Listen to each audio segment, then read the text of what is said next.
Skeeter and Molly spent most of their day yesterday driving towards their first campsite location on their way to Alabama to meet with the cousins.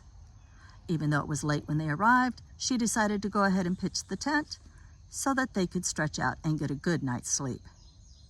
The sun came up very early this morning and woke them both up, and so she decided to put her hair up in this cute little herringbone style, throw on some shorts and hiking boots, and take Molly out for some much-needed exercise.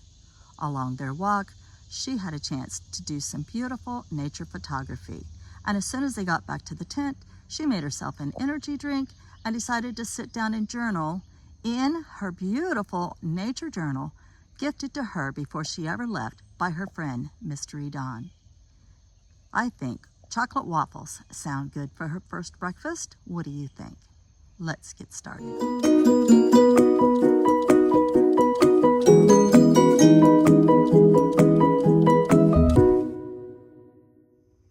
Walmart has these really cute My Mini waffle irons, and I love this nostalgic blue teal color. That's what it looks like inside. It's got kind of a rather short cord on it, but then again, that's for safety. And the indicator light, and it was only $8.88, and it came with this instruction booklet. And if you flip the instruction booklet to page 9, you'll find the recipe for chocolate waffles, which is what we're gonna make this morning. So I'll go through the list of ingredients. Now, if you look in the book, you're gonna see the full recipe, but I'm gonna go ahead and have it today. In the description below, I'll go ahead and put the full recipe as it appears in the book. So what you're gonna need is 1/2 cup of melted butter. You're gonna need 2 eggs beaten, 3/4 cup of sugar, 1/4 cup of cocoa,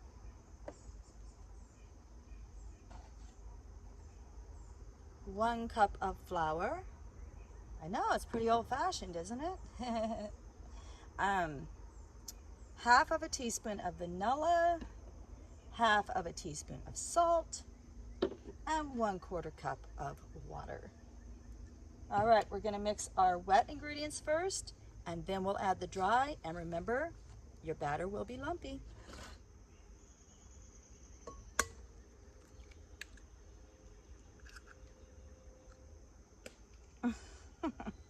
Feed the wildlife. I like to mix my sugar and cocoa together first, and then I go through and get rid of all the lumps out of my cocoa that way. My favorite waffle iron is a brand new waffle iron because they don't stick. So you're not going to be able to tell here, but when I plugged it in, the indicator light comes on, and then when the indicator light goes off, it's preheated.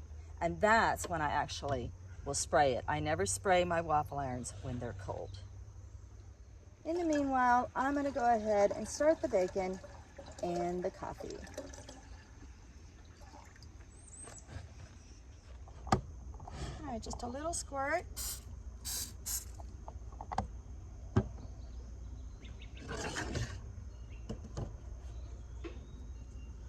And the batter's pretty thick.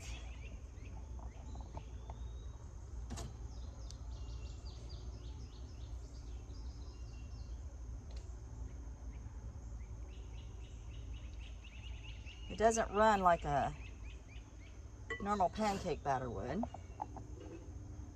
Now, the whole secret to cooking your waffles is just to watch the steam. So that's basically all you're doing. Now you just leave it shut, don't check it, don't open it. You watch for the steam to rise, and then pretty soon the steam will quit, and then you judge the amount of seconds after the steam quits to how crispy you personally like your waffles. Mine's maybe 10-15 seconds after the steam quits.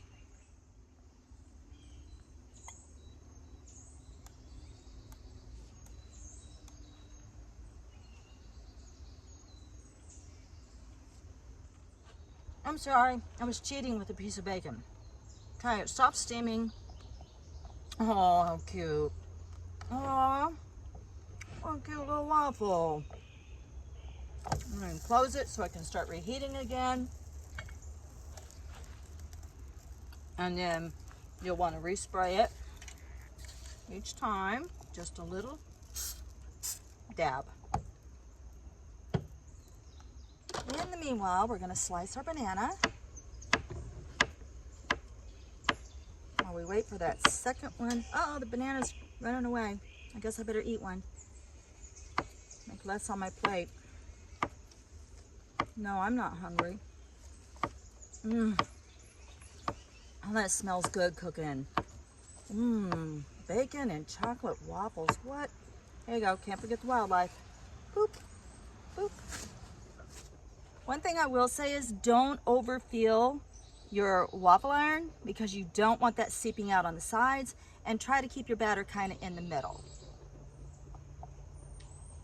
And don't squish it down, just let it close naturally.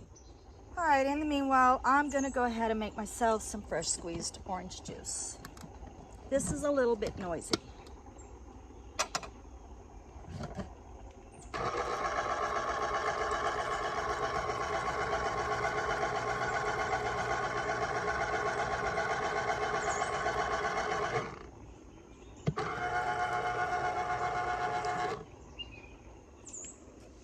Okay, and the way that I like to serve this is with bananas and whipped cream.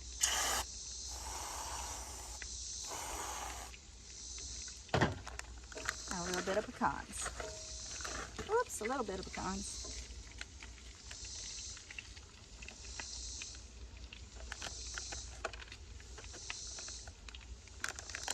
With hot coffee and fresh squeezed orange juice. Oh my goodness, that was absolutely delicious. So, my personal review of the My Mini waffle iron, I love it.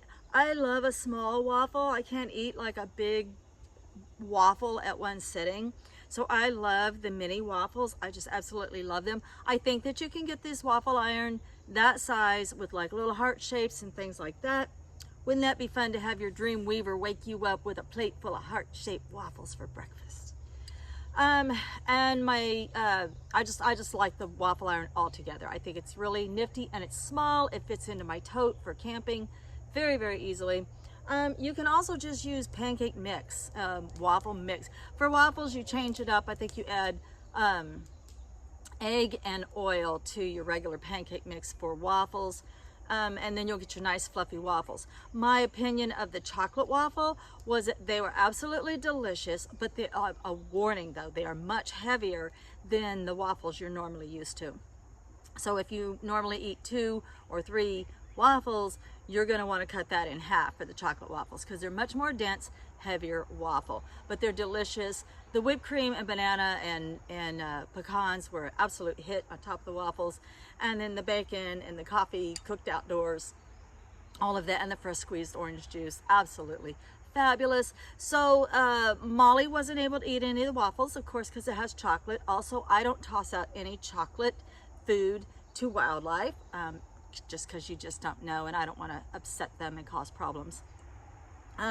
But Skeeter won't need to stop for lunch for quite a while. She can put several hundred miles behind her now from this campsite and head on down to Alabama to see the cousins. All right, guys, I hope you enjoyed this video. If you liked it, give me a thumbs up. If you have not, please subscribe. And if you really, really liked it, please share. I'm wishing you all much love and light and safe travels. Blessed be.